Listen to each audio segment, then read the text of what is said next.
Descubre nuestra programación y prepárate para ver mucho más.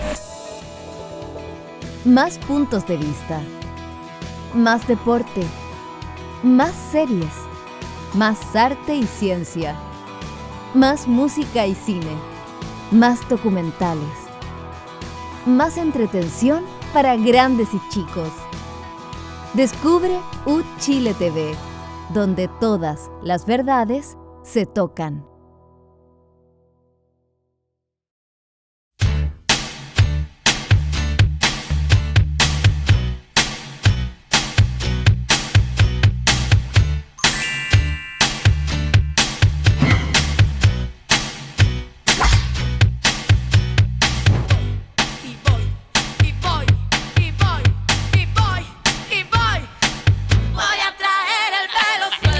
¿Cómo están ustedes? Muy buenas noches, bienvenidas, bienvenidos a un nuevo capítulo de Descabelladas. Saludamos a todas las personas que nos ven a través del 11.2, las señales de cable, YouTube, de UChile TV y quienes nos escuchan en Radio Universidad de Chile 102.5. Hoy vamos a conversar sobre un tema muy grave que es la explosión en el Instituto Nacional Barros Arana, que tiene a más de 35 jóvenes heridos y algunos en riesgo vital. También vamos a hablar de la denuncia por violación en contra del ex subsecretario de Interior, Manuel Monsalve, que ha golpeado al corazón de La Moneda, y las recientes denuncias contra el futbolista Jorge Valdivia, el Mago Valdivia. Además, vamos a analizar la crisis interna de la Corte Suprema a raíz de las acusaciones constitucionales. Y en nuestro espacio de conversación estaremos con la analista Paulina Valenzuela, socia directora de la encuestadora DataVoz, para conocer el panorama en relación a las elecciones de alcaldías y gobernaciones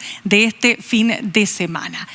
¿Qué tal? ¿Cómo están, chicas? Yasna, Ale. Aquí estoy yo, pues con un ojo brotado. Sí, te vimos ahí, sí. Bueno, pero bueno. afortunadamente... ¿Qué le hace el agua al pescado? ¿Qué le hace el agua al pescado? Así es. Bueno, lo primero que tenemos que partir señalando es el terrible hecho ocurrido en el Instituto Nacional Barros Arana. Pasado el mediodía se genera este incendio. Aparentemente se trató de una manipulación de artefactos explosivos.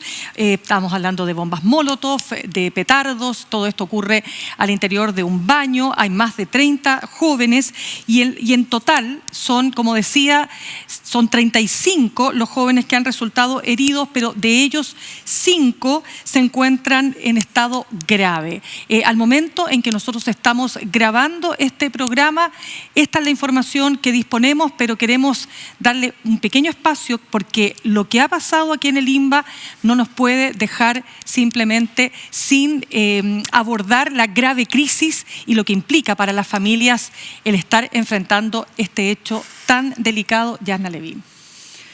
Bueno, qué decir, tremendo. Este es un problema de violencia en colegios emblemáticos que se arrastra desde 2014.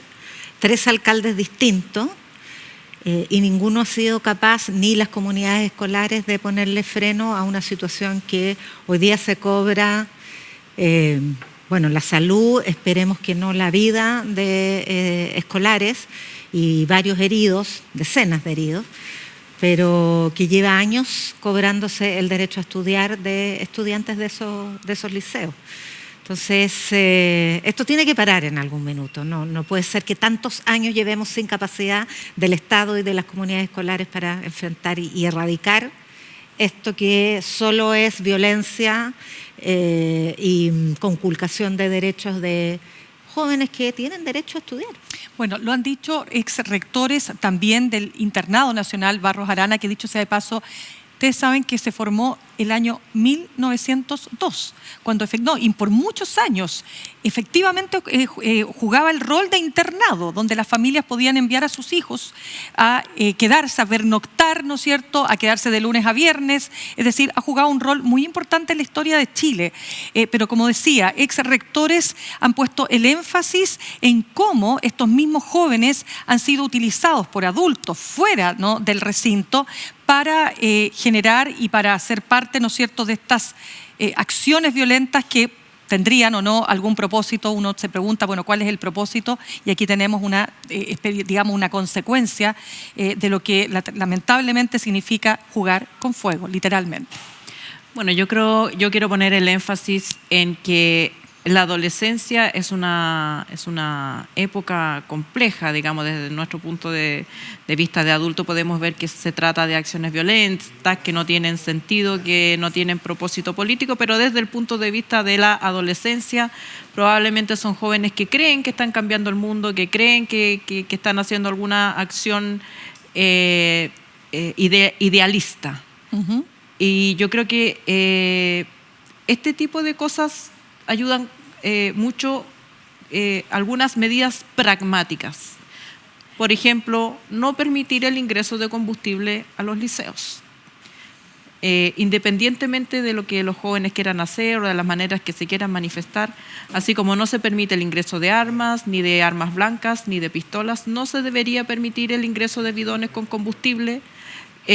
No debieran tener espacio para manipular combustible en ninguna circunstancia porque no saben y no debiera ser, por supuesto, no debieran ocurrir estas cosas en ninguna parte, pero menos en un liceo, arriesgando la vida de ellos, de los mismos que están manipulando, de sus compañeros y de la comunidad escolar en general. Yo creo que los problemas de por qué la educación o por qué hay jóvenes dispuestos a hacer acciones violentas es para un análisis más largo y probablemente tiene razones sociológicas, psicológicas, históricas, pero lo importante es que no se permita que esto ocurra en los espacios de estudio. Claro, uno podría pensar que naturalmente ningún colegio o liceo público de este país está autorizado a ingresar gasolina, esto, lo otro, ¿no? Pero también ha faltado un proceso de mayor fiscalización. Pero ocurre. Ocurre y aquí hay una pérdida absoluta de todo, de todos los límites posibles.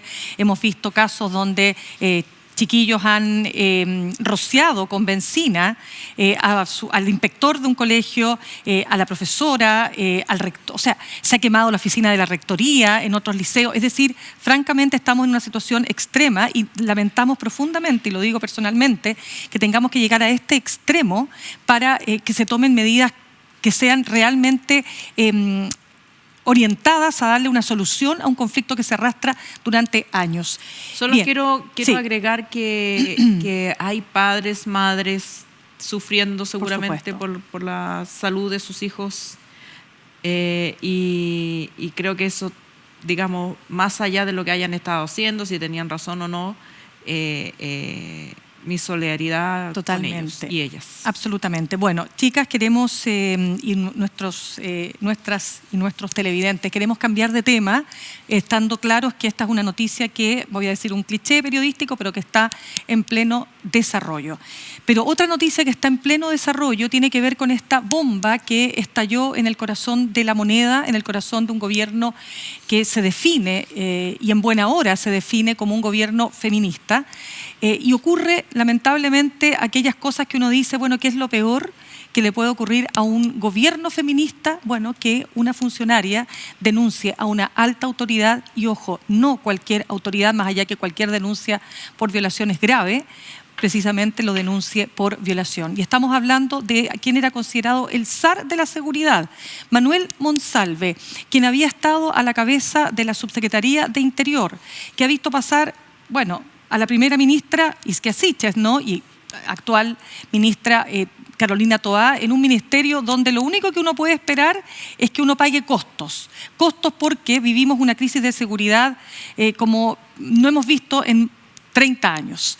La crisis de seguridad, el crimen organizado y el narcotráfico. De eso estaba a cargo, entre otros, el ex subsecretario, Manuel Monsalve. Y aparece esta denuncia, la denuncia que conocemos recién el jueves de la semana pasada, en una seguidilla de situaciones que han puesto el ojo en dos frentes. Uno, cómo reaccionó La Moneda, y hoy, que es lo más reciente, lo que hizo el propio ex subsecretario Manuel Monsalve y lo que dio a conocer el fiscal Armendáriz, que hoy día en esta audiencia de cautela de garantías pedida precisamente por la defensa de Manuel Monsalve, nos enteramos de que el ex subsecretario usó más allá sus atribuciones para beneficio propio. Yasna Levin. hoy día fue la comunicación formal y solemne de los antecedentes que obran en poder de la Fiscalía para perseguir a esta exautoridad que se revela en esta audiencia como un depredador sexual cualquiera.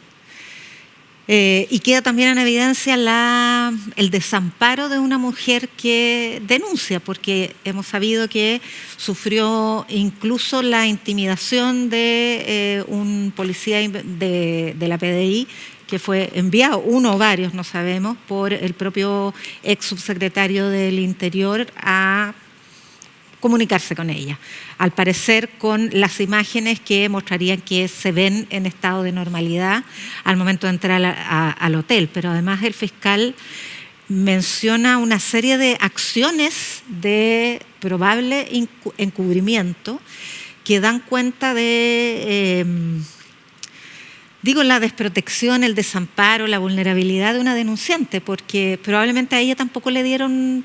Ella le mencionó esto por lo que se ha conocido fuera de esta audiencia a algunas compañeras o compañeros de trabajo que probablemente tampoco le creyeron mucho. Y el hecho que en el seno del gabinete de un subsecretario esto causara tanta sorpresa también da cuenta de que no había ninguna señal. Y para que no haya ninguna señal de una mujer que ha sufrido una vulneración tan atroz, después del homicidio, la violación es el delito más grave, significa que la desprotección es completa. Incluso en el seno de un gobierno y de un gabinete que está llamado a cautelar la seguridad de los chilenos y las chilenas, una chilena sufrió el peor ataque a su integridad que puede sufrir una mujer después de la muerte. Entonces, yo solo para empezar quiero citar a Gisèle Pelicot, que es la francesa que fue sistemáticamente abusada por su esposo y su grupo de amigos, la drogaba durante una década, y ella reapareció hoy día en el marco del proceso que tiene lugar allá y dice: no nos corresponde a nosotros sentir vergüenza, sino a ellos. Y espero que esto, además del análisis político, de las repercusiones que tiene, del manejo de crisis del gobierno, nos permita poner el foco en eso, porque el manejo de crisis del gobierno se ha convertido en el principal foco de atención, como si la contención de daño fuera lo principal y no el daño que se causó. Bueno, se ha abierto además toda una discusión, Ale, con respecto a qué es esto del consentimiento, porque vuelve a aparecer y nosotros como programa también hemos decidido también poner el foco ahí, ¿no? En lo que pasa con la víctima, en por qué las mujeres no se atreven a denunciar, en qué dicen las redes sociales, ¿no? En términos de, por ejemplo, culpar prácticamente a la funcionaria de haberse ido a reunir con su jefe al restaurante, como dando cuenta de que eso hablaría de una cierta, de un cierto consentimiento. Y creo que eso es muy, muy delicado porque hay una suerte de normalización de actos abusivos y lo peor, de la propia violación. Sí, antes de hablar del consentimiento, yo sí quiero rescatar que según el relato inicial, por lo menos todavía la información es reservada, pero sí hubo compañeros y compañeras que le creyeron y que de hecho le instaron a hacer la denuncia, así que no todo el mundo no le creyó, solamente para dejar ese, que siempre igual hay gente que apaña. Yo creo que, por supuesto, que el subsecretario cometa o esté acusado de cometer un delito de la más alta gravedad genera una crisis política a la cual ya le vamos a entrar. Pero a mí me parece que la contención o las reacciones o la conducta del gobierno también tienen que ser analizadas profundamente, porque dan cuenta de estos sesgos, de los sesgos probablemente conscientes, inconscientes, que se produce en los equipos de trabajo cuando el delito es un abuso sexual o una violación contra una mujer. Si el delito fuera, por ejemplo, narcotráfico, pongámonos en el caso de que en vez de que el jefe de la policía le dice a la ministra Carolina Toá: hay una denuncia en contra de Monsalve por narcotráfico, por tener vinculaciones con el narcotráfico, por tener algún amigo, o sea, no tengo duda de que no hubiera pasado 2 horas y el ministro hubiera estado suspendido. Pero cuando se trata de un delito contra una mujer, entonces empieza digamos, veamos primero, veamos si la denuncia qué sustento tiene, esperemos que vaya a hablar con su familia. O sea, cualquier otro delito, no me imagino en cualquier otro delito que se le permita a la persona a decirle, bueno, tómate el día, anda a hablar con tu familia y cuando vuelvas nos cuentas y vemos qué hacemos. O anda a defender el presupuesto. O anda a defender el presupuesto. O sea, 2 días después. Con delitos que son de menos gravedad que este. Entonces yo creo que ese es yo creo que no es un espacio para establecer superioridad moral de nadie. Yo creo que es lo que nos pasa como sociedad. Es lo que nos pasa como sociedad. Y aquí sí entro al tema del consentimiento. Hay sociedades donde esta conversación se ha dado mucho antes y hay un caso clásico estadounidense que incluso se hizo una película de esta mujer que se emborracha en un bar. Sí, claro. Y que es violada y que, digamos, a partir de ahí empieza la discusión, bueno, si me emborracho, si estoy lo de las tesis, si estoy con minifalda, si bailo arriba de las mesas, si bailo desenfrenadamente, no significa, no es una invitación, no me puedes violar, no me puedes tocar, no puedes asumir que mi cuerpo está a disposición tuya. Entonces, primero que nada, la embriaguez, 1, 2, 15, 20 pisco sour no son excusas ni son señal de consentimiento. Segundo, tampoco es señal al contrario. En este, peor claro, aún. Peor aún. Tampoco es señal de consentimiento que vaya contigo a un lugar. Ni siquiera es señal de consentimiento que sea tu mujer y duerma contigo y tú seas mi marido. Tampoco me puedes violar. O sea, el derecho de la mujer a disponer de su cuerpo y a decir sí y a decir no en cualquier momento, ¿verdad? Circula mucho esta imagen del té, ¿no? De aunque te haya dicho sí y me lo sirvas y en ese momento digo no, entonces es no. Y si no tengo capacidad de decir no, como porque estoy borracha o porque estoy drogada, no me puedes tocar. O sea, ese es el momento en que las personas, los adultos responsables y respetuosos, dejan a la mujer durmiendo o la acompaña a su departamento, se preocupa que esté segura y la deja. No se acuesta con ella, no se desnuda con ella, ni tiene relaciones sexuales con ella, porque, como en el caso que citabas tú, está inconsciente. Su voluntad, aunque te diga que sí en esas condiciones, por supuesto que es una voluntad totalmente viciada.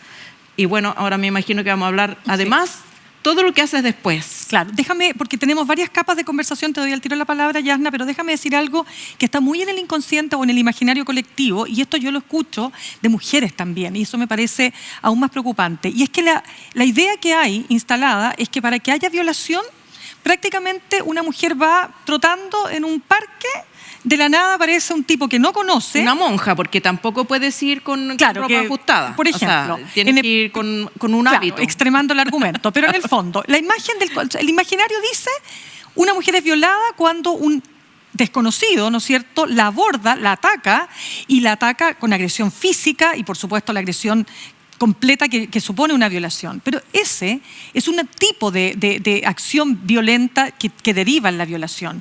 Pero las violaciones muchas veces ocurren en ámbitos mucho más cercanos, mucho más de comillas confianza, donde la víctima cae, ¿no es cierto?, en una sujeción por parte, por ejemplo, de un victimario que tiene poder sobre ella y asimetría. Quiero partir también señalando que naturalmente el ex subsecretario de Interior tiene todo el derecho a defenderse y a establecer, y tiene, digamos, hay un sistema que establece la presunción de inocencia en un Estado de Derecho. Pero lamentablemente las acciones que él realiza en esta línea de tiempo, desde que los hechos habrían ocurrido, lamentablemente no están hablando muy bien a su favor. ¿Y por qué digo esto? Porque por de pronto hay una ley, la ley Karin, que nosotros la hemos discutido en este programa, que señala que no puede haber una relación entre un jefe y una subordinada donde este jefe, aprovechándose de su condición, genera acciones que van a tener una afectación directa en esa relación laboral, que pueden ser constitutivas de abuso, de acoso o directamente, como lo que estamos conversando, Yasna, de lo que dice la denunciante. Al parecer violación.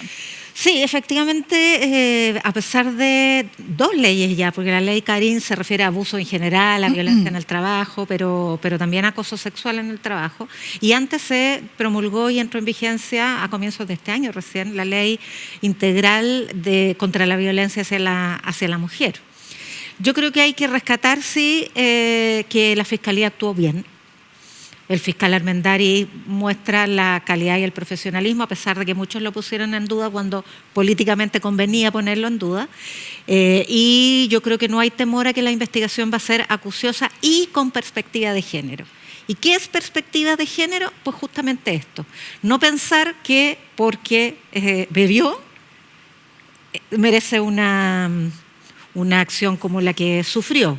Y entender además los indicios previos, porque lo que revela el fiscal es que ella, y es una nueva imputación que no conocíamos, sufrió un abuso sexual por sorpresa. ¿Qué es el beso? Sabíamos que era el beso, pero no sabíamos que eso estaba considerado por parte del fiscal como uno de los cargos que se le imputa. Y claro, efectivamente hay un arquetipo del violador que es un asaltante enmascarado, como tú dices, y estadísticamente el violador es del círculo conocido de la víctima. Estadísticamente, digo, la mayor cantidad de denuncias hablan de ese tipo de violación y en circunstancias de abuso, o sea, una relación asimétrica de un jefe a una subordinada obviamente es abusiva si se construye sobre esa base. Ella había dado señales de no desear esa relación, por lo que refiere. Sin embargo, aquí se agrega otra cuestión y es la que, en mi opinión, envuelve al gobierno en esta espiral de desaciertos, errores e incluso transgresiones a los derechos de la funcionaria, que es una profesional del equipo, del gabinete político. Y es creerle al victimario. Si le creyeron, todas las reacciones que se pueden ver dan cuenta de que se le creyó. Y la capacidad de mentir y de encubrir los actos también es parte de las destrezas de un violador, de un infractor de la ley. O sea, en esto yo creo que no hay ningún manual ni hay ningún gobierno que pudiera haber librado de una situación como esta que envuelve a la máxima autoridad de seguridad en un contexto de crisis de seguridad. Además. De una acusación de violación. O sea, no se me ocurre. No encuentro el manual, no encuentro la estrategia adecuada, pero aquí sin duda fue inadecuada. Y fue inadecuada porque se confió en él. Porque él se valió no solo de su poder sobre la víctima, sino que de su poder sobre la ciudadanía y sobre el gobierno.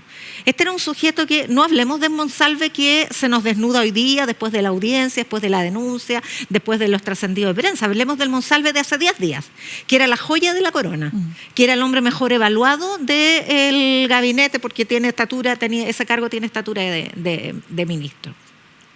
Bien evaluado, querido por la opinión pública, bien evaluado en las encuestas, un quehacer muy destacado desde el punto de vista de los resultados de la política de seguridad, aplaudido en el Parlamento, en el gobierno, en todas partes, una trayectoria política, 3 o 4 periodos como parlamentario, apreciado, querido por todo su entorno. Yo no he encontrado a nadie que lo conozca que dijera algún mal comentario de él, salvo que era un gallo vividor, en fin, pero nada que llame la atención. Entonces, valerse de todas esas aptitudes son las competencias de un depredador sexual y de un depredador político en este caso, porque yo en eso recojo las palabras de un diputado del Frente Amplio, Gonzalo Vinter, en 32 minutos. Que lo dijo en 32 minutos en una entrevista con Alejandra, que esto es una traición al presidente, dijo. Desde luego a las mujeres, a la opinión pública, a la ciudadanía, al gobierno y al presidente. Le creyeron porque él dio una versión. Entrego la palabra y después la sigo comentando. Sí. Es que déjame agregar, porque tú ya has dado muchos puntos, pero digamos por qué tú estás sosteniendo de esta manera lo que planteas. Porque lo que dice el fiscal Armendari en esta audiencia de cautela de garantías es, por ejemplo, cuestiones que no sabíamos, como que el ex subsecretario pidió a la PDI que visitaran a la víctima. Que ese es un dato muy relevante y muy, muy grave. Como por ejemplo, que él no solo pidió que se revisaran las cámaras tanto del hotel como del restaurante, sino también de otros. O sea, claramente aquí vemos una persona, uno podría decir, claro, una persona que puede ser una mirada, está desesperada, sabe que lo van a denunciar, quiere ver qué está pasando, pero usar la institucionalidad para tu favor es muy grave. O sea, y además todo esto lo hace antes de la denuncia. Exactamente. A los personas, y lo intensifica pocos días antes de la denuncia. O sea, da la impresión de que ya tenía sabía. Indicios de que se iba a hacer la denuncia. Claro. Y por eso intensifica. O sea, parece que al principio ni siquiera se urgió mucho. Claro. Yo quiero tomar el punto de la Yasna porque en este periodo también me tocó entrevistar a una abogada que dirige una agrupación de protección, o sea, más que de protección, de ayuda a mujeres, madres y que se ponen de acuerdo para ayudarse con los niños, etc. Yo le pregunté a ella, que una persona que no está en la política, ¿qué te parece? Me dice, a mí me genera inseguridad, porque para ella, y yo creo que la cito porque es lo que le pasa a mucha gente, Monsalve era Alegui con mayor menú de expresiones faciales, pero es una persona como el tótem, digamos, cuando está todo, digamos, y la política bambolea, entonces, pero Alegui era la persona que te decía como en seguridad, esto es lo que es, digamos, y Monsalve como que toma esa postura, y Monsalve era la Alegui de este gobierno que, más allá de todas las críticas y de la polarización, era una persona que en temas de seguridad era una persona absolutamente creíble, y la ciudadanía lo percibía así. Entonces, por eso es más grave. Y la oposición lo valoraba mucho. Sí, y por eso es más grave lo que hace, porque en la desazón, en un tiempo donde la gente ya no sabe a quién creerle, que se caiga la figura de Monsalve, que daba esta sensación de una figura protectora, le genera mucho daño a la sociedad. Pero respecto de su conducta, que ha quedado en evidencia hoy día, y probablemente, y esta es no es la formalización, eso hay que aclararlo también. Esta es una audiencia anticipada porque la defensa pidió, bueno, queremos saber cuáles son los cargos que hay contra nuestro defendido. Se adelanta ¿cómo se llama la audiencia especial? Sí, se llama cautela de garantías. Cautela de garantías. Entonces se adelantan lo que el fiscal dejó bien en claro tampoco, que no le va a dar a conocer parte de la investigación que es reservada. Pero lo que da a conocer ya es suficientemente grave como para...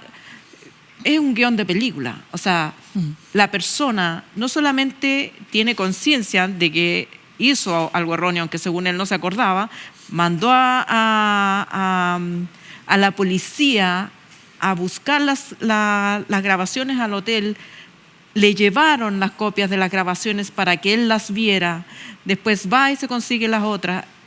¿Con qué argumento, me pregunto yo? ¿Cuál es el relato que hizo? Porque eso no lo sabemos. De que era víctima, que podría haber sido víctima de una extorsión. De una extorsión. Sí, pero lleva una foto donde aparece con una mujer. ¿Qué extorsión, de qué tipo, digamos, que sea legítima? O sea, si lo van a extorsionar porque cometió un delito, bueno. Chicas, pero tenemos que hacer una pequeña pausa. Queremos solo agregar que en el siguiente bloque vamos a seguir hablando. Recordemos que aquí hay toda una dimensión política de lo que ha pasado, cómo manejó esto la moneda, pero también no queremos dejar pasar lo que ha ocurrido con el exjugador de fútbol, el mago Valdivia, y las comparaciones también que se han hecho entre ambos casos. Antes de irnos a la pausa, queremos invitarlas a que nos sigan en las redes sociales de Uchile TV y que vean y escuchen las repeticiones de este y otros capítulos en YouTube y Spotify. Vamos a un breve corte y ya volvemos.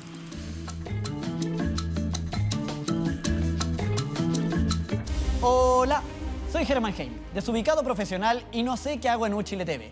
Me gusta el deseo y la política, y en este programa, El Debate Perfecto, haremos las dos. Bueno, uno es electomóvil porque es como el de los cazafantasmas. Es un móvil de los cazafantasmas que básicamente caza marxistas, en tu caso, que la izquierda te quiere engañar, caza Marcela. Me han asaltado 2 veces, una vez cerca del Estadio Nacional. Ah, ya. Y una vez en Puente Alto. ¿Dónde fue esto? Eso fue cerca de mi casa. Podéis decir que fue un gato en este minuto. No, fue una turba de gatos. Creo que venía de Las Condes. Este programa dura más de de 40 minutos y 30 van a ser solo los gatos, porque miren el siguiente. Este está coqueto. Sí, coquete. Ay, fuerte el aplauso. Ya, gracias. Todos los viernes a las 22:30 horas por Uchile TV. Nos vemos. Está bonito esto.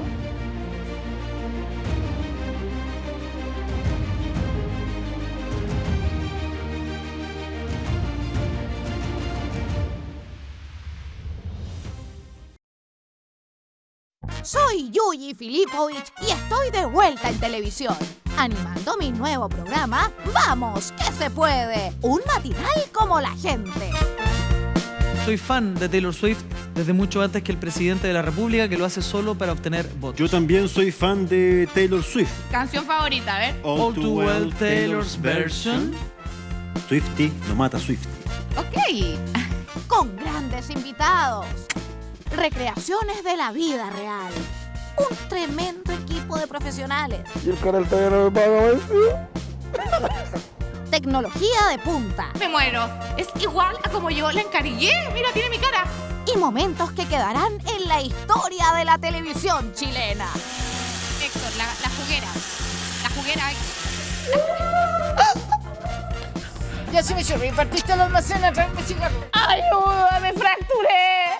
¡Pablo! No te pierdas. Vamos, que se puede. Por las pantallas de Uchile TV. ¡Nos vemos!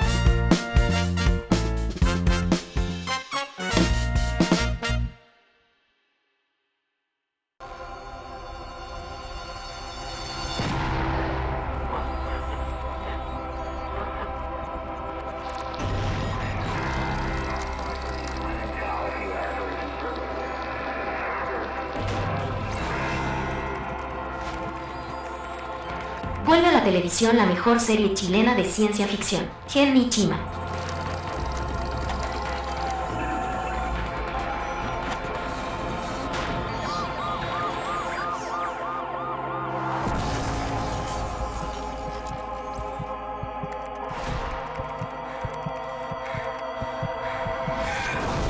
Gen Ichima, no te la puedes perder. Todos los jueves a las 23 horas solo en las pantallas de Uchile TV.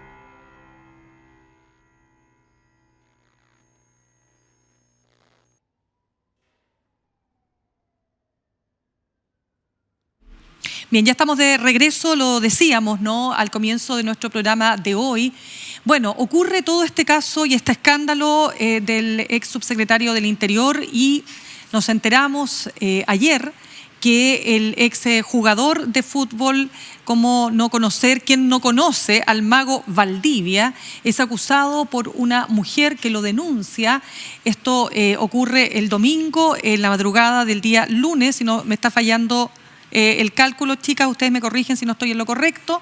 Él es detenido como consecuencia de esta denuncia y en paralelo, y además nos enteramos, y esto sí ocurrió hoy día, que hay una segunda denuncia que pesa en su contra, también por violación de un caso, de una situación que habría ocurrido el viernes 18 de octubre. Se ha intentado comparar ambos casos. ¿Y por qué? Porque claro, en ambos ocurre, por lo menos en el caso de la primera denuncia contra Valdivia, esto ocurre en un restaurante peruano, no en el mismo, pero también tiene el nombre ají entre medio. Después de tomar unos pisco sour, él se junta con su tatuadora y la joven o la persona, esta mujer, refiere que ella no recuerda lo que pasa, se despierta al otro día en su departamento, lo llama por teléfono, le pregunta lo que pasó y él le dice, sí, tuvimos relaciones sexuales. Y ella lo denuncia por violación porque, según lo que ella señala, esto no habría sido consentido. Además, ella dice, refiere a una pérdida total de memoria de los acontecimientos que ocurrieron después de la ingesta de alcohol. Y como digo, se suma esta segunda denuncia. Cierro solamente porque se han comparado ambos casos. Yo entiendo que es difícil no comparar, porque la gente se pregunta, bueno, ¿por qué Monsalve está libre y por qué este señor rápidamente fue formalizado y hoy día está en una cárcel cumpliendo prisión preventiva? Hay una explicación que tiene que ver con la flagrancia, pero es verdad, y te doy la palabra, de que efectivamente, Alejandra, suena difícil la comparación, más allá de lo legal. ¿Cómo lo ves tú? Bueno, claro, se ha explicado suficientemente y es que cuando la denuncia es inmediatamente o en las horas posteriores, inmediatamente después de ocurrido el delito que se denuncia, la justicia actúa súper rápido para evitar la pérdida de pruebas. Y por lo tanto, en este caso, el tiempo siempre corre en contra de la posibilidad de aclarar los delitos y por lo tanto, si la denuncia se hizo en el momento, se toman todas las medidas rápidamente. Lo que no significa, y eso es súper importante también decirlo, que signifique que en este otro caso ese día no va a llegar o que no es posible recoger las pruebas. En el caso, por ejemplo, que me tocó reportear y escribir a mí de las denuncias contra el Tito Fernández, el temucano, habían pasado 10 años. Las denunciantes se demoraron 10 años. Y fue formalizado y no llegó la condena porque el señor falleció. Pero sí es posible a pesar del tiempo. Entonces, yo creo que es importante para las mujeres o las personas que nos están escuchando y que han sufrido abusos sexuales y violaciones, que no piensen que porque el tiempo pasa no se puede hacer. Se puede hacer y incluso hoy día la ley lo protege, lo garantiza el derecho de las personas a hacer una denuncia a pesar del paso del tiempo. Ya. Bueno, y otra cuestión en común es la cultura de la impunidad frente al violador, que esto implica, porque es otro hombre exitoso, poderoso, con posicionamiento público, con admiradores, con fans que se creen con esta capacidad porque efectivamente pueden encontrar mucha alianza institucional. O sea, un sistema judicial, si cuando las tesis decían el violador eres tú, la justicia, los pacos, los no sé qué, se refería a que instituciones tienen ese chip del patriarcado de no creerle a la víctima cuando denuncia, de no procesar los antecedentes, etcétera. Entonces, claro, la flagrancia, que no es infragante, sino que son en el curso de las 12 horas posteriores, hasta 12 horas, permite levantar pruebas biológicas, físicas, etcétera. Está el desgarro vaginal, por ejemplo, los golpes, etcétera, que ya no se presentan tiempo después. Bueno, Alejandra lo explicó muy bien. Pero claro, esa connotación de lo público, de un hombre que va a tener el poder y los recursos para encubrir su delito, es bastante común. En ámbitos muy distintos. Uno es el deporte farandulero y otro es, no lo digo por el fútbol, lo digo por las características del inculpado, ¿eh? Y otro es la política, que en este caso además es un gallo más poderoso todavía por el control que tenía sobre las policías y en la capacidad de usar el sistema de inteligencia, que es lo que usó y es lo que aprovechó para encubrirse incluso dentro de la moneda, porque yo insisto y las invito aquí a tratar entremos ahora a la bomba que estalló en la moneda. Claro, el ámbito político de todo esto, porque lo que él inventó, bueno, lo que él dice, puede que existan rasgos de aquello, ¿eh? No, la investigación está en desarrollo. Es que efectivamente no recuerda nada porque le habrían suministrado una droga a él y a la víctima. Y la víctima sí habría sido violada. O sea, él no niega la violación, vio a la víctima y sí habría sido violada en el curso de una suerte de secuestro físico y de voluntad por la droga que pudo haber amenazado la seguridad nacional, porque él, con pérdida de voluntad y con manejo de claves, dineros de gastos reservados, información secreta, acceso a bases de datos, etcétera, pudo haber puesto en peligro la seguridad nacional y entonces él, temiendo eso, es que ordena un informe de inteligencia y estoy refiriendo, insisto, para cuando se cortan las cuñas y todo eso, estoy hablando de la versión de Monsalve. Que no significa darle crédito. Que no significa darle crédito, pero que volvamos al Monsalve de hace 10 días. A la joya de la corona, al hombre, a la promesa, no joven promesa, pero promesa al fin. Incluso era un problema que saliera a ser candidato, porque iba a ser uno de los candidatos punteros del Partido Socialista, y era un problema que saliera de la moneda y dejara ese tremendo vacío de su gran poder y eficiencia en el control del delito. Entonces cuenta esta historia y cuenta que por eso pidió un informe y probablemente la Policía de Investigaciones también acepta esta instrucción porque es creíble que el subsecretario secretario de Interior haya sido sorprendido solo por una banda, Tren de Aragua, no sé, y lo haya secuestrado para tener acceso a información. Y eso compromete la seguridad y, por lo tanto, requería una investigación policial previa. Con esa cobertura, con esa leyenda recurriendo. Claro, se le informa al presidente. Y obviamente, o sea, uno no puede entender lo que ocurrió en las siguientes 48 horas, o no, 36 horas, sin presumir que le creyeron. Le creyó, y además en un círculo muy acotado, porque el problema que aquí hubo es que la información parece haberse encapsulado entre la ministra Toá y el presidente. Dos personas que además muy cercanas, que le creyeron en circunstancias, tampoco se conocía la denuncia. La denuncia se conoció el jueves en la tarde, cuando ya todos sabíamos que existía.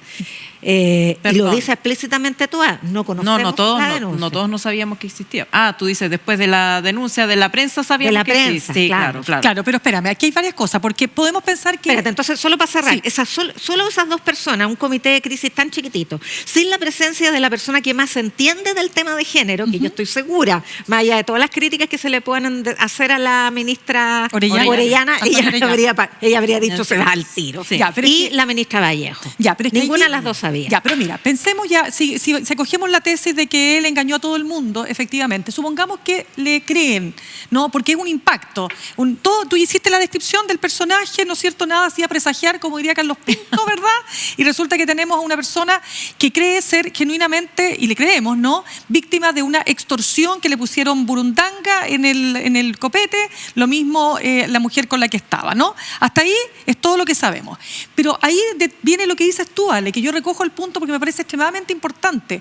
Pero resulta que sabemos que viene una denuncia. Sabemos que viene una denuncia, es el martes. La denuncia la conocemos ¿cuándo? El jueves. O el jueves estalla, digamos... El lunes fue el lunes 14. Perdón, el lunes ya estaba estampada. El jueves estalla en la segunda. Pero el punto acá es que tú dices, a ver, le paso el avión de Carabineros para que vaya a avisar a su familia. Lo mando a defender el presupuesto el día jueves, como si aquí no está pasando nada. Naturalmente que eso te hace pensar, y olvidémonos de la oposición. La oposición de esto va a ser una fiesta y un festín de cara a las elecciones municipales porque se las están dando en bandeja. Pero por supuesto, y si la oposición fuera al revés y fuera a la izquierda, y esto le está pasando a un gobierno de derecha, crean que pasaría lo mismo, porque se la estáis dando en bandeja. O sea, lo dejaste 2 días o 36 horas, como sea, lo dejaste ir a defender el presupuesto.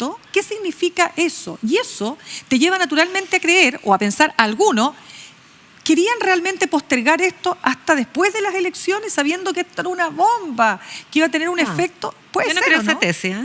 Tú no, bueno, tú, Ale. Con todas las filtraciones que hay en la fiscalía, es evidente que no dura 48 horas. Pero por lo mismo tampoco se entiende la actitud. Yo quiero hacer énfasis en la cronología. El acto, los hechos ocurrieron el 21 de septiembre. 22 de septiembre, en la tarde, reaparece Monsalve en sus funciones. La denuncia se produjo el 14 de octubre. En ese periodo de 2-3 semanas, Monsalve, según nos enteramos hoy día, hizo una serie de acciones, con la leyenda que haya sido, una serie de acciones que solo conocían él y el equipo de investigaciones al que le pidió que actuara.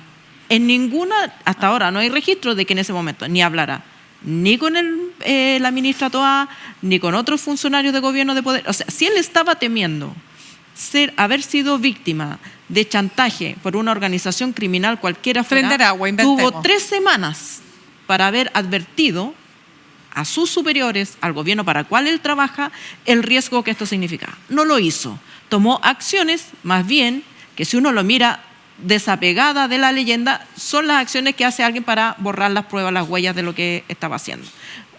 Yo no voy a culpar, es súper fácil aquí echarle digamos, la culpa a los funcionarios de la PDI, que por qué no lo siguieron igual. Si el jefe te dice, no quiero escolta hoy, es tu jefe.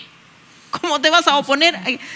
Ya, no escolta. Después te dice, vaya, retíreme las cámaras porque van a ir, están subordinados, son subordinados de él. Pero la responsabilidad aquí es de Monsalve. Monsalve estuvo 14 días, 21 días callado. el 14 va el jefe de la policía y le dice a Toá, y esto lo sabemos por las declaraciones, matices más, matices menos, el jefe de la policía dice, hay una denuncia por abuso sexual en contra del señor Monsalve. Los detalles no los dio, pero le dice, denuncia violación, de abuso sexual, violación. Y Toá, yo todavía no sé si Toá le creía o no, porque Toá también no tenía una relación fácil con Monsalve, va y se lo cuenta al presidente. Yo creo que ella tuvo un error político, esto debió haber sido, ella es la jefa de Monsalve, tiene primero que consultar esto con gente, no lo hizo, fue a hablar con el presidente y el presidente cometió un error grave. Un error grave de transparentar algo que ni siquiera debió, o sea, el presidente es la institución más alta en un sistema hiperpresidencialista como el que tenemos, es la autoridad más alta, no tiene derecho a hacer una investigación él. Él no tiene derecho a hacer una preinvestigación, oye, están diciendo esta cuestión, que no puede. Él tendría que haber encapsulado el problema en gente que sí sabe, abogados, ya queremos llamar a Cordero para que diga, Cordero, vengan todos a ver este problema, envíenme un informe y denme camino de solución, pero él no debió haber interferido, porque obviamente, por cariño, por lo que sea, digamos, le creyó lo que sea que haya tenido la conducta humana que tuvo el presidente, se expuso al recibirlo, no debió haber ocurrido eso. Después que lo recibe, y que según el mismo presidente dice, Monsalve le dijo que había mirado las cámaras o había revisado o ingenuidad, o exceso de cariño, o sesgos inconscientes respecto del tipo de delito, llevaron al presidente a decir, ya bueno, tómate el día libre y sigamos como si nada hasta que sale la publicación. Ya, pero mira, te doy un dato que lo refería, me parece interesante, una abogada experta en derechos de la mujer, como es Francisca Millán, feminista. Ella decía lo siguiente, ¿cómo es posible que frente a una denuncia tan grave, insisto, le creemos, ¿verdad? Pero es una denuncia grave, pero le creemos. Le das al subsecretario la posibilidad de hacer una vocería. Entonces, ¿qué señal le estás dando a la víctima? Mira, víctima, tú ahí tranquila, no te preocupes, pero el supuesto victimario tiene la posibilidad de hablarle a la gente y hacer un punto de prensa. ¿Te fijas o no? O sea, yo estoy de acuerdo contigo, Yasna, porque todo esto que estamos hablando es con el, como se dice ahora, con el diario del lunes, ¿no? Ya, por favor, cortémosla con ese lugar común y el otro eliminado, me ocupo, me preocupo. Me preocupo, o sea, me ocupo. Basta. El diario el lunes y el ocupo, me preocupo, basta. El diario el lunes. Hilarista. No, y Noticia en Desarrollo. Esa es la otra. Ya, pero bueno, pero no importa.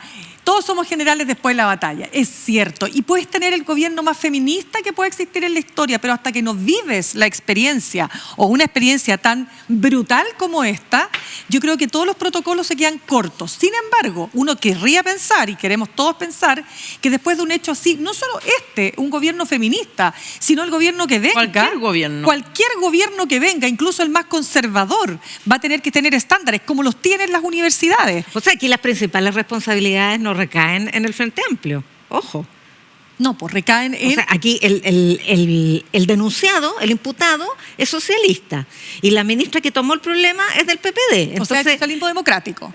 Exacto, entonces... De una generación... No tiene que ver con si te dices o no te dices, o te defines o no te defines, o si genuinamente eres o no eres, la nueva definición de este gobierno, sino que... Claro. Tiene que ver con que se actuó mal porque se le creyó a un sujeto traidor.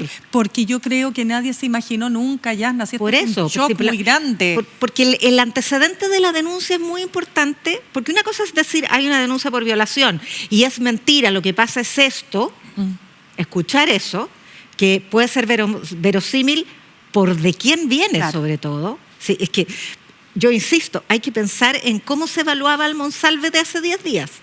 Sin la denuncia, porque la denuncia agrega una serie de cuestiones que ya te entregan elementos para decir esto no es creíble, como que le había subido el sueldo, la ascendió para tenerla cerca, le dio un beso forzado, o sea, ya todo eso te configura una situación que hace muy verosímil la denuncia, pero sin esos elementos... pero Yasna, sin esos elementos... No, solamente necesitas saber que hay una denuncia por violación de una funcionaria del equipo y una funcionaria. Pero yo no estoy. Pero yo estoy. Pero si lo dije desde el minuto uno, pero por eso digo Digo, ¿por qué se generan errores políticos? Sí. Y además, esto, o sea, lo dijimos al comienzo del programa, Sí. aquí hay una cultura de la violación que hace que estas cosas sean Pero ya posibles. más que la cultura de la violación, porque suena brutal, es la cultura de normalizar ciertos actos, como cuando en redes sociales te dicen hoy día, oye, pero entonces resulta que para tener sexo vamos a tener que pasar por notaría, vamos a tener que firmar un contrato. Esa es la caricaturización. Pero lógico, pero que, oye, pero ¿sabes lo que decía Francisca Millán, la abogada que les comentaba? Decía, esto desinhibe, o no, mejor dicho, inhibe a las víctimas de denunciar. Porque dicen, imagínate a qué te expones. Si cuando una mujer decide denunciar, yo te digo, en un alto porcentaje, obvio que hay denuncias falsas, pero las denuncias falsas siempre son de acuerdo a la estadística que manejan los cuerpos policiales y los persecutores, le hacen las fiscalías. Las denuncias falsas siempre son un porcentaje muy menor respecto del grueso de denuncias que son verdaderas. O sea, Entonces, el porcentaje más grande es la denuncia que nunca se hace. Exactamente. Ese porcentaje es mucho más ¿y por grande qué no que se la hace? denuncia falsa. ¿Por Porque qué? Porque te imagínate. expone a Pero mira todo lo que te esto, expone. claro. Entonces, por ejemplo, con respecto al Mago Valdivia, ya que mencionábamos al Mago Valdivia. Entonces, de nuevo, ¿qué tiene que ver el pololo? Que el pololo de ella, que era pololo, pero ya no era pololo, se mete en la historia. Entonces, pero si se ven caminando que van súper bien. Y empieza toda una especulación de gente que te dice, no, pero yo no creo. Pero resulta que cuando aparece otra mujer más, en el lapso de unas 24 horas entre una y otra, tú dices, cuidado, o sea, ya no es solo una la que denuncia, sino que hay otra más. Y respecto de Monsalve, cuando uno ve, insisto, la línea de tiempo, y te das cuenta, la invita, le da el beso que no consentido, entonces empiezan, ¿pero por qué ella continúa ahí? Porque a ver, ¿cómo explicar? Pidió licencia. El efecto. Ella pidió licencia, no siguió. Sí, pero el efecto. Hubo muchas señales y cuando volvió le contó a sus compañeros y sus compañeros la bañaron, algunos. Pero la bañaron. incluso, perdona Ale, si no hubiese pedido licencia, uno tiene que pensar que cuando tú trabajas para una persona que además, cuidado, es vista, es una persona que me atrevo a pensar que ella admiraba, porque era un hombre para admirar como político, ¿no? Un hombre que tiene 30 años más que ella, o al revés, él, ¿no es cierto?, se fija, traspasa los límites en una mujer que tiene 30 años menos que él. Con todo lo que eso supone, ustedes van a decir, pero ¿qué tiene que ver? No, tiene que ver también. Es parte de la ecuación, es parte de la conversación que estamos teniendo. Son los factores que hay que tomar en cuenta respecto de esta asimetría total en edad, en poder y en decisiones que otros van a decir, ¿pero por qué aceptó? Bueno, porque eso es parte de lo que ocurre y lo que denuncia también la ley, o sea, que permite denunciar a través de la ley Karin, que la víctima queda bajo, como en la sujeción de esta relación de dominio, donde tu voluntad muchas veces está puesta en tela de juicio. Entonces tú te empiezas a preguntar muchas cosas y probablemente muchas de esas cosas ella las compartió, tal como hemos sabido, con sus compañeros, que la alientan a denunciar.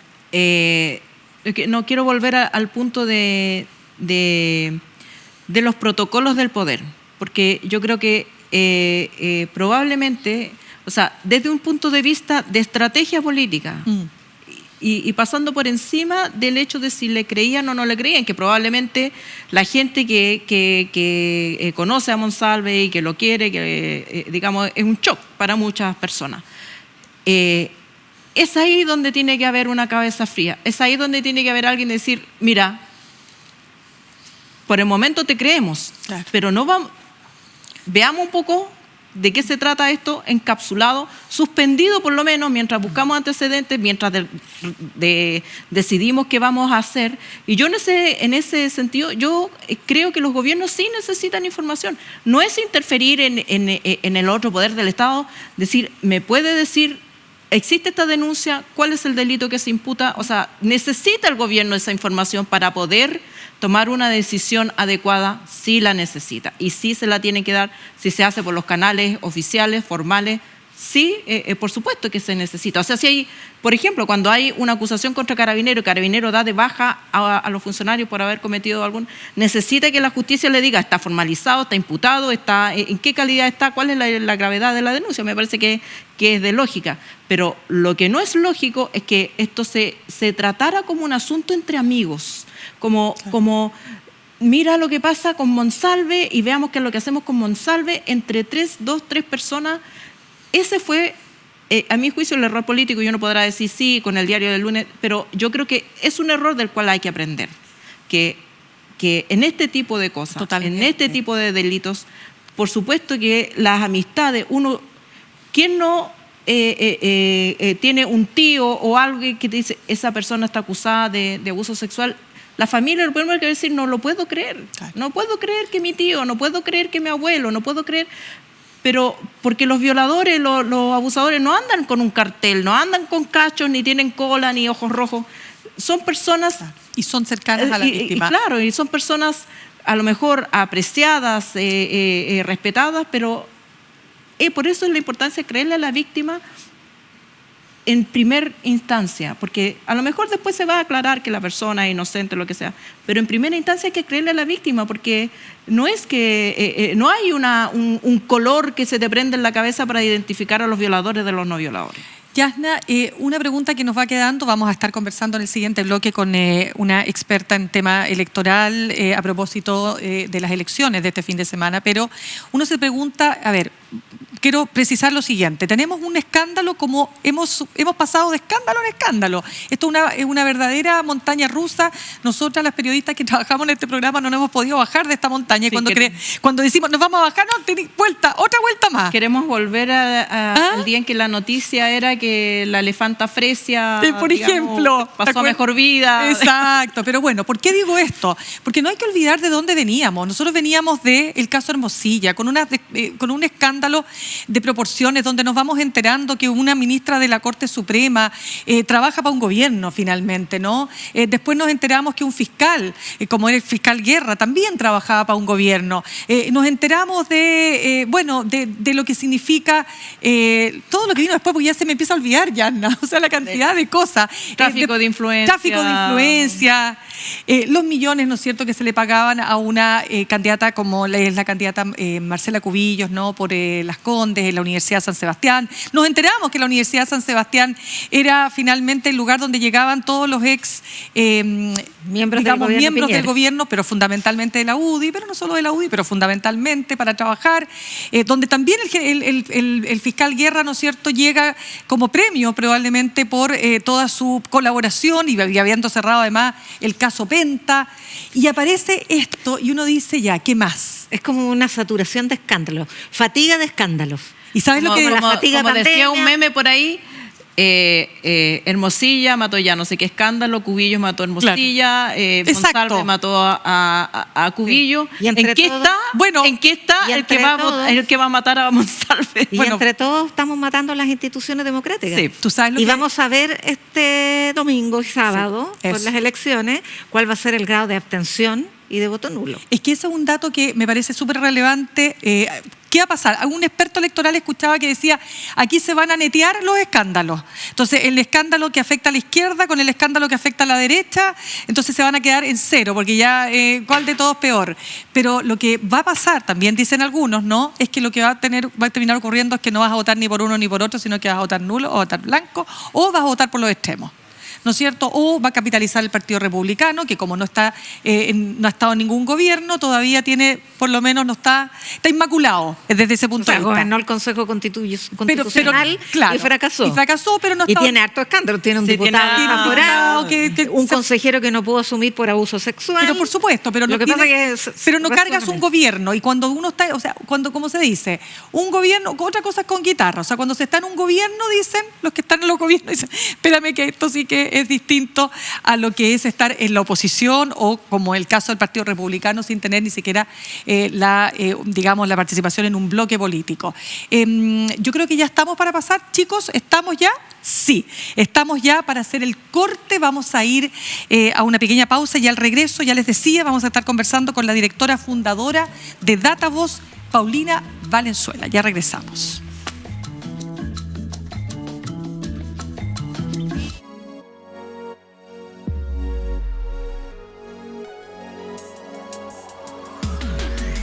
¿Eres virgen o no eres virgen?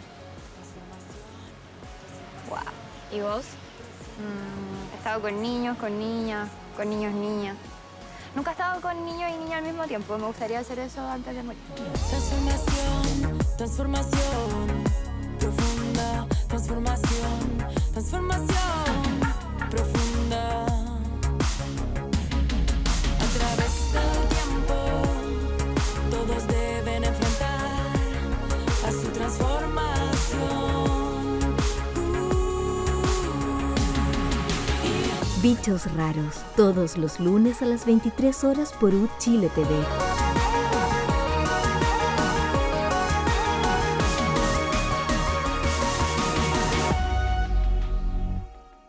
¿Cuál es la receta para el éxito? ¿Ser un alumno ejemplar y obediente? ¿Estudiar una carrera universitaria conocida y lucrativa? Pero, ¿te imaginas haciendo otra cosa?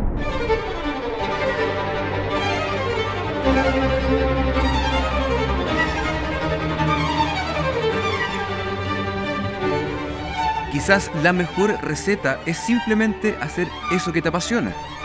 Te invito a conocer personas valientes y sorprendentes que nos cuenten los secretos de sus oficios extraordinarios.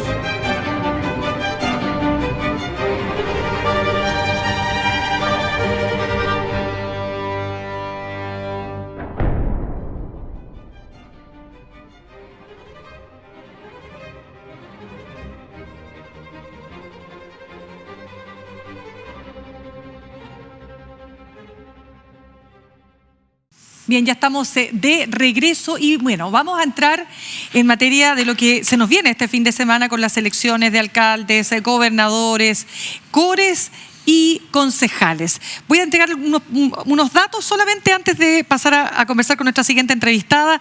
251 actualmente son los alcaldes que buscan la reelección, 143 son exalcaldes que quieren volver a ser alcaldes, 177 son exconcejales que buscan ser alcaldes, 396 son debutantes en una elección y 288 son concejales actuales que buscan ser alcaldes. Bueno, son datos que queremos pasar a conversar con Paulina Valenzuela, directora fundadora de DataVoz. Un gusto de tenerte con nosotros, Paulina. Muchas gracias por la invitación. Paulina, inevitable la pregunta, ¿cómo va a impactar, no sé si hablar de esta última semana, caso Monsalve, los casos de escándalo, ¿tendrá impacto? A ver, para poder evaluar impacto, en general, conocer el impacto que puede tener en la elección de los electores, uno tendría que tener mucha información de los electores. Saber cuáles son las variables, los criterios que usan para tomar la decisión al momento de ir a votar. Quizá voy a hacer lo menos probablemente común en las respuestas que se han venido dando, pero mi impresión es que no va a haber mucho impacto. Por una razón práctica, porque aquí es una elección local. Y en realidad el elector tendría que tener demasiada información para cambiar una decisión. En la una va a decir, a ver, este personaje, ¿de qué partido es? Del mismo partido, y si es así, si eventualmente fuera así, ahí viene lo del neteo, porque en realidad esto no es de la última semana, sino que llevamos ya un buen periodo con escándalos que han golpeado no solo, digamos, al gobierno en este caso, o a los partidos de gobierno, en realidad al gobierno directamente más, sino también a la derecha, a través del tema del caso audio. Entonces, yo no diría que uno podría determinar hoy día con tanta certeza en que si puede impactar en el resultado. Y en los concejales, perdona, porque los concejales se vota más partido, sí, ¿no? Estoy de acuerdo contigo. Sin embargo, vuelvo al punto de que tenemos prácticamente un 40% del electorado que no ha hecho esta elección en el pasado, no sabemos cómo va a votar. Incógnito. No, y además desinteresados, desafectados, como se les ha denominado en algunos estudios. Gente que no tiene interés en política, que le da un poco lo mismo. Entonces yo creo que en los indicadores en que podría uno ver algún tipo de efecto podría ser en la participación, eventualmente, y en los nulos y blancos. Es verdad lo que tú dices, que efectivamente en los concejales donde los partidos tienden a mirar, porque dicen ahí la persona eligió pensando en el partido, en el bloque, más que en el candidato en sí mismo. Pero con este 40% que entra, no sabemos cómo se va a comportar. Y particularmente en algunas comunas, en que además tenemos una población de migrantes bien significativa, como el caso de Independencia y Santiago, por ejemplo. Lo que sí concuerdan varios analistas es que hay un estado de ánimo revanchista, por ponerle un nombre, de que la gente va a votar en contra de la clase o, como dice mi ley, la casta política. Exacto. Y eso afecta o tiene un impacto mayor en las personas que actualmente ocupan los cargos o que son vistas como personas del establishment. ¿Tú crees que va a tener ese es que impacto? Si fuera una elección parlamentaria o una elección presidencial, yo coincido que ahí ya, porque en el fondo la persona, el electorado tiene una visión más clara de qué es lo que representa ese candidato. Pero en supongo que me van a preguntar por los independientes, digamos, pero es un tema, digamos. Pero esta cosa de los independientes también nubla la elección, la tiñe, porque eventualmente las personas... Todo escondiendo el partido. Obvio, todo esconden el partido. Bueno, ¿sabes que yo me he dedicado a partir del estudio que hicimos en Datavoz con el tema de los independientes, me he dedicado a mirar en las calles, y si bien es cierto, es una muestra cualitativa y no cuantitativa, no es proyectable, sí, claro. Es cierto que hay algunos partidos que no tienen temor, y hay algunos candidatos que no tienen temor a mostrar su origen, digamos, o quienes lo están apoyando. ¿Como quién, por ejemplo? Como el Partido Republicano. Ya. Que está haciendo un trabajo de marca ahí. Exactamente, sí. exactamente. O Social Cristiano, que es lo mismo. Claro. Exactamente. Entonces, ellos apuestan, y es interesante porque hay una apuesta. Y es una apuesta razonable, porque de alguna manera... Y ellos también tienen algo que no tiene el resto hoy día, que ellos no aparecen vinculados en estos escándalos. Entonces... Claro, uno podría decir, el Partido Republicano va a salir más beneficiado porque eventualmente ellos no han estado en estos problemas y además tienen un liderazgo que ya se manifestó, que yo le pongo un liderazgo entre comillas. Recuerden que en la elección de los convencionales hubo un 22% nulo y blanco, Sí, o sea, no es menor. Claro. Y si uno suma la abstención, casi volvemos al 40% que no iba a votar, digamos. Claro. Yo te quería preguntar sobre eso, porque eso indica algo. Claro. En el segundo proceso constitucional uno podría presumir fácilmente que era fatiga constitucional. Claro. O sea, ya fracasó, ¿para qué de nuevo? Hemos votado mucho. Tampoco fue un proceso que tuviera demasiados rasgos convocantes. Entonces...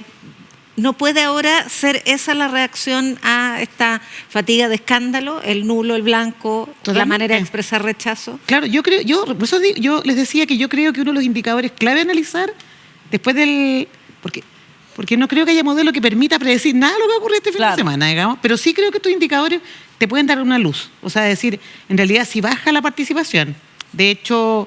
Yo he visto algunas predicciones de participación que están en torno al 75, 80%, que es bastante más baja de las anteriores con voto obligatorio, que han estado en torno al 84, 85%, pero 10 puntos menos no deja de ser. Y si además esa gente que se siente obligada a ir a votar, además vota nulo y blanco, esto puede ser, es como volver al voto voluntario en términos de electorado. Tema del electorado interesado en el resultado. Claro, y eso es muy central.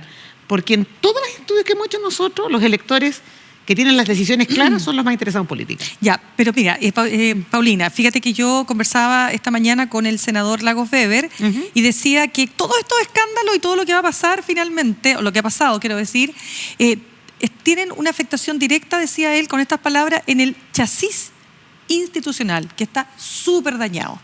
Entonces la pregunta es, ese daño, efectivamente, como dice Alejandra, el tema de la casta, de todo, que se vayan todos, son todos corruptos, son todos ladrones, son todos violadores, son todos malos, ¿tendrá, o sea, tú te lo imaginas en un efecto concreto, en un cierto electorado, en un cierto grupo etario, por ejemplo? Bueno, es que eso nuevamente es casi una adivinación, digamos. Mi impresión es que, por los datos que nosotros hemos observado, a ver, lo primero, decirles que por lo menos una encuesta que nosotros hacemos regularmente todos los meses, el mes pasado, el nivel de decisión respecto del voto no superaba el 40% entre los que estaban pensando en alcalde, pero si tú bajabas a core o a concejal, ya 20%. O sea, es súper escalado. 1 de cada 2 tiene claro su voto en alcalde, 1 de cada 3 lo tiene claro para gobernador, 1 de cada 4 lo tiene para concejal y 1 de cada 5 para core. Entonces, esas personas van a llegar. ¿Van a llegar y en la fila, casi en la fila? Claro, para ver. Como dice la Marta Lago. Entonces, ese proceso de decisión, como digo, rabioso, yo creo que va más en el nulo y blanco. O sea, yo creo que ahí va a haber... se expresa la protesta. Sí, porque además esto no es de un lado nomás, ese es el problema. Si esto se hubiese mantenido, quizás los que estarían más preocupados ahora sería la derecha, es decir, con el tema, si no hubiese pasado lo de Monsalve, digamos. Pero pasa lo de Monsalve, viene la conducta del gobierno. No, se alcanzaron a grabar jingles. Yo los escuché hoy día en la mañana. Sí, los jingles. No, porque la autoridad que debía estar controlando la seguridad, miren en lo que andaba. Exactamente. Claro, sí, alcanzaron a salir los jingles Monsalve. Por eso te digo que yo creo que... Pero es que yo creo que es una mirada corta, poco seria y poco profunda, diría yo, de que en el fondo este electorado los va a castigar este fin de semana los viene castigando hace mucho tiempo. Claro. Y eso es lo que yo no... A mí me preocupa que no lo ven. O sea, que un 40% de las personas no quisiera hacer unas elecciones porque no tienen ninguna confianza.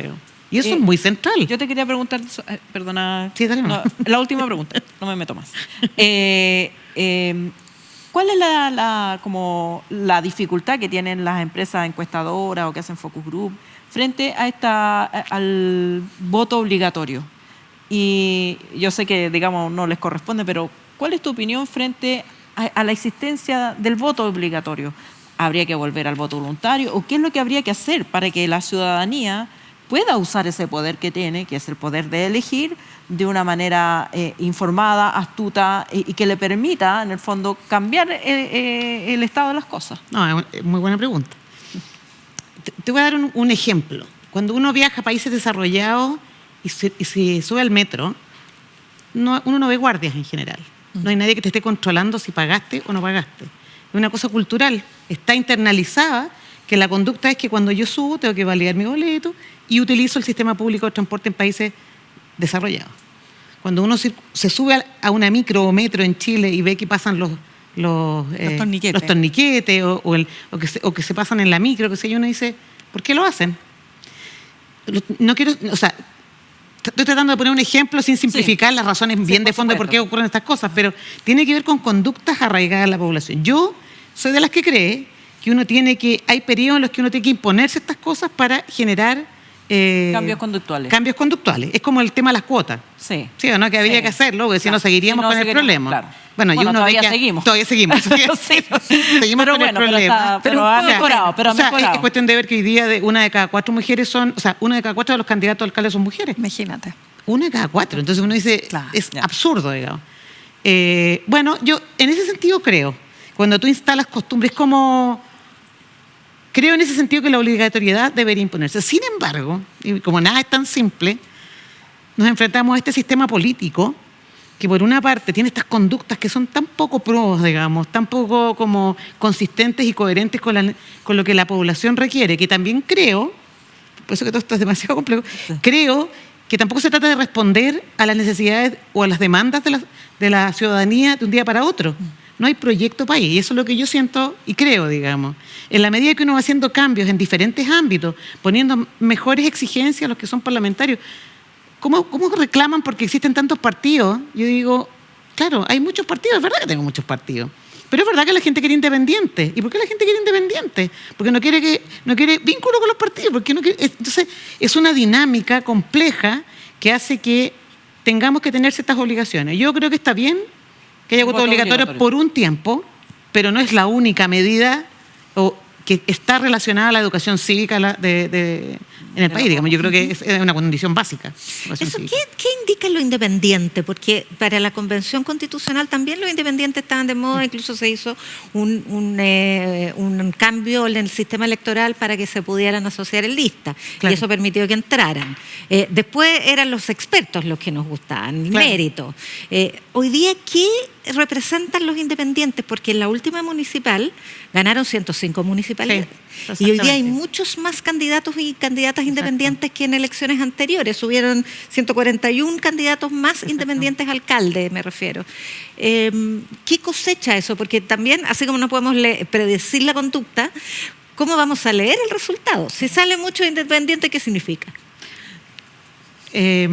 Mira, también investigamos la preferencia, digamos, y nos sale que efectivamente un atributo que los ciudadanos o las personas, nuestros entrevistados en este caso, valoraban era la independencia y ser mujer.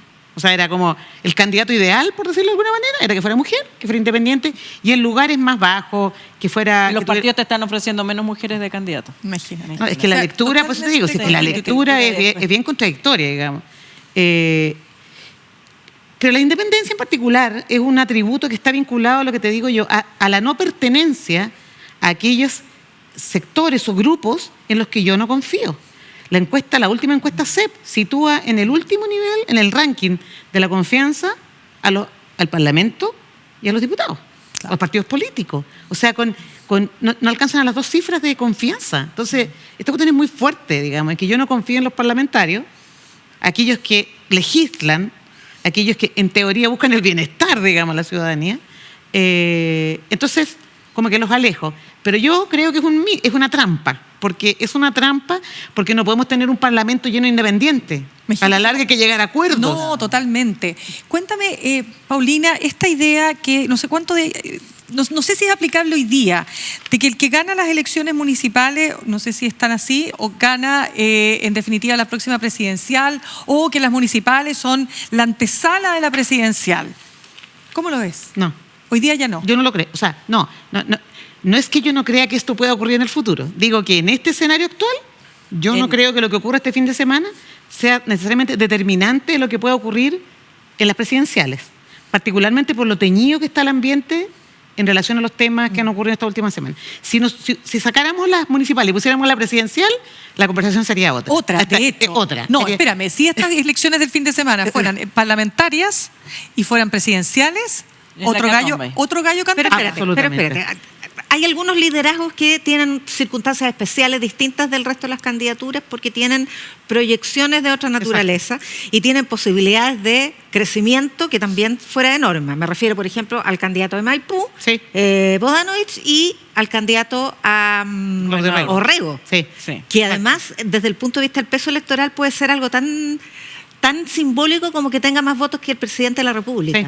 Porque el presidente fue elegido con el padrón antiguo. Exacto.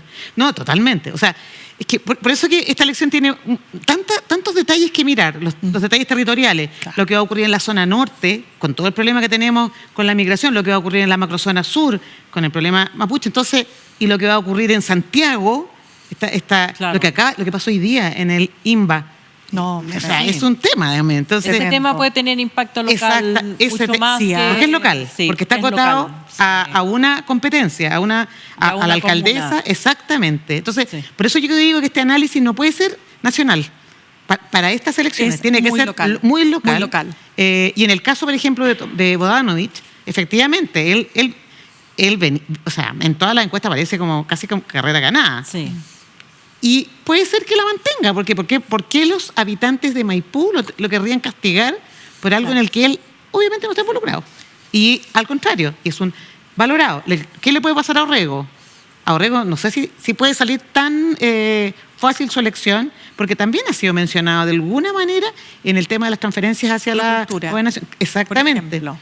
Entonces, me cuesta responder la pregunta de qué va a ocurrir. No sé, mira, veamos este caso. Pero por supuesto, pero podríamos pensar que el caso Convenios va a golpear más naturalmente al oficialismo y por lo tanto hay más probabilidades de que se dé vuelta esta tortilla, ¿no? O sea, en la gobernación pasada la derecha perdió en todas menos en la Araucanía.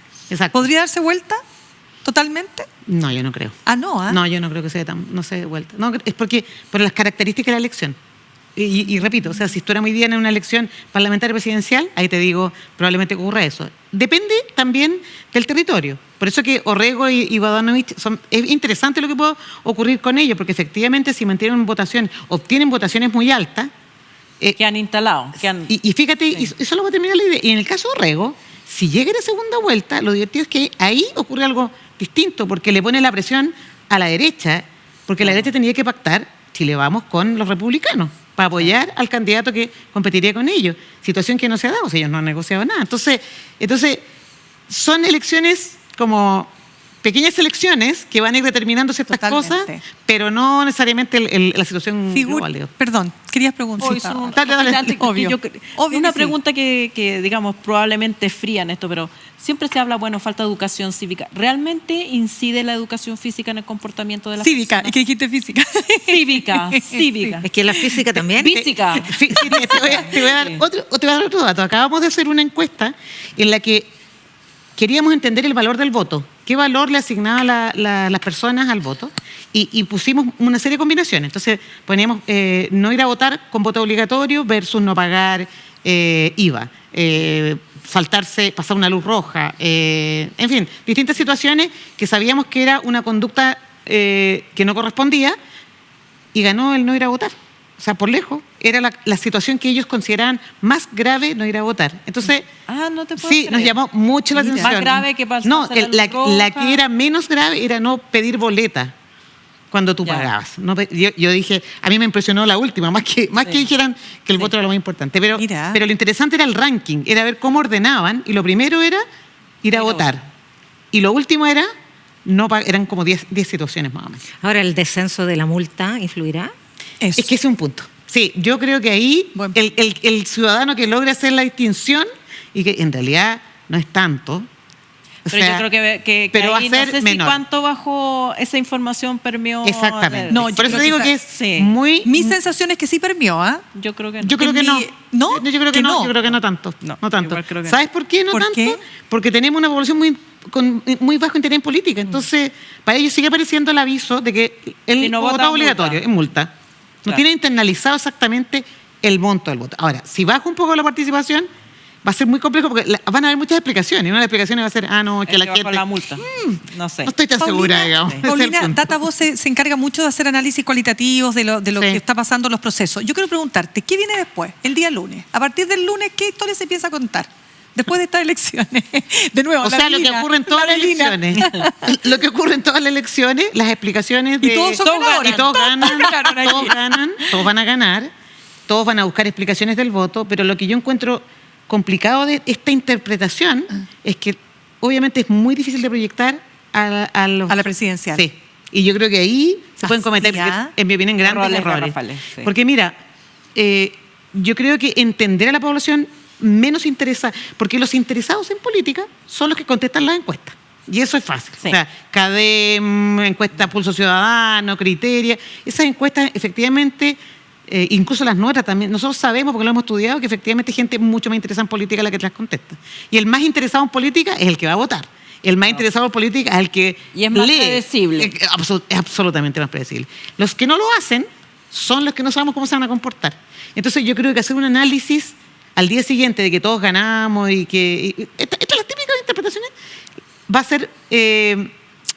yo creo que va a ser arriesgado, porque lo que hay que tratar de entender, y hay que ir a hablar con esa gente, hay que entender a aquellos que no votaban habitualmente, si efectivamente han hecho un juicio, lo que tú decías, pues llegar a decir, en realidad se han portado tan mal, yo votaba siempre por la derecha, ahora voy a cambiar a la izquierda. O se han portado tan mal en el gobierno, los partidos de gobierno, voy a votar por la derecha. No sé. Ya, pues y ahí viene Esa es la gran pregunta. Totalmente, pero por ejemplo, va a ocurrir lo siguiente. Evelyn Matei, a partir del lunes, ¿cuándo asumen los alcaldes nuevos al tiro? ¿O No. pasa? Hay un periodo, ¿no? Diciembre. Ah, Sí, falta hay todavía. un periodo, ya. sí. Pero Evelyn Matei le quedarán dos meses menos para dejar de ser alcaldesa, Sí, y claro. ahí dedicada exclusivamente a ser candidata, lo que tiene mucho costo, ¿no? Mucho.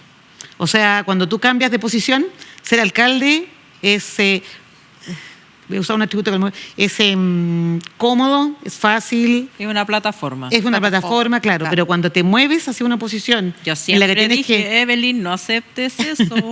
No te escucho, así se fue el problema. No, y Sí, es verdad que cuando te mueves a ese sí. lugar, Sí, pues. la presión por decir lo que piensas respecto a una De cantidad... todo.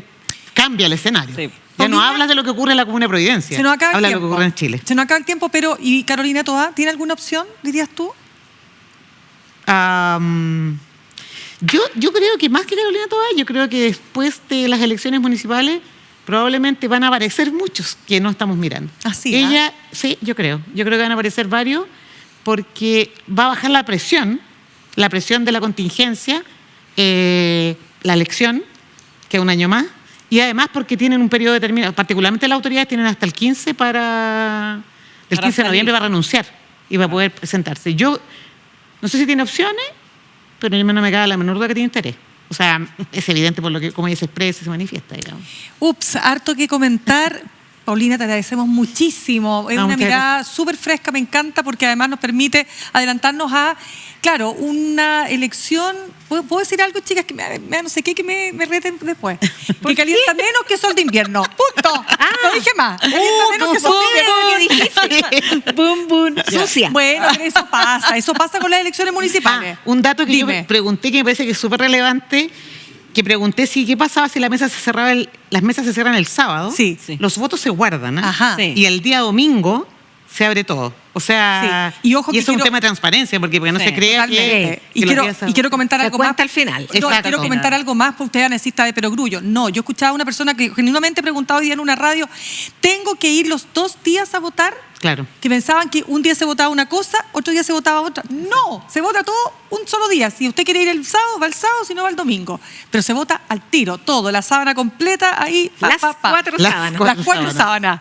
Ya pues, gracias Paulina. No, gracias a usted por la Chicas, invitación. un agrado como siempre trabajar con mujeres tan destacadas y bacanas como las dos. Lo mismo digo yo. Muchas gracias. Y a ustedes también les agradecemos el escucharnos, el preferirnos. Y ya saben, las y los invitamos a ver la repetición de en Uchile TV. Pues, y además, quédense en Uchile TV porque a continuación viene un nuevo capítulo del debate perfecto. Nos vemos la próxima semana. Que estén bien.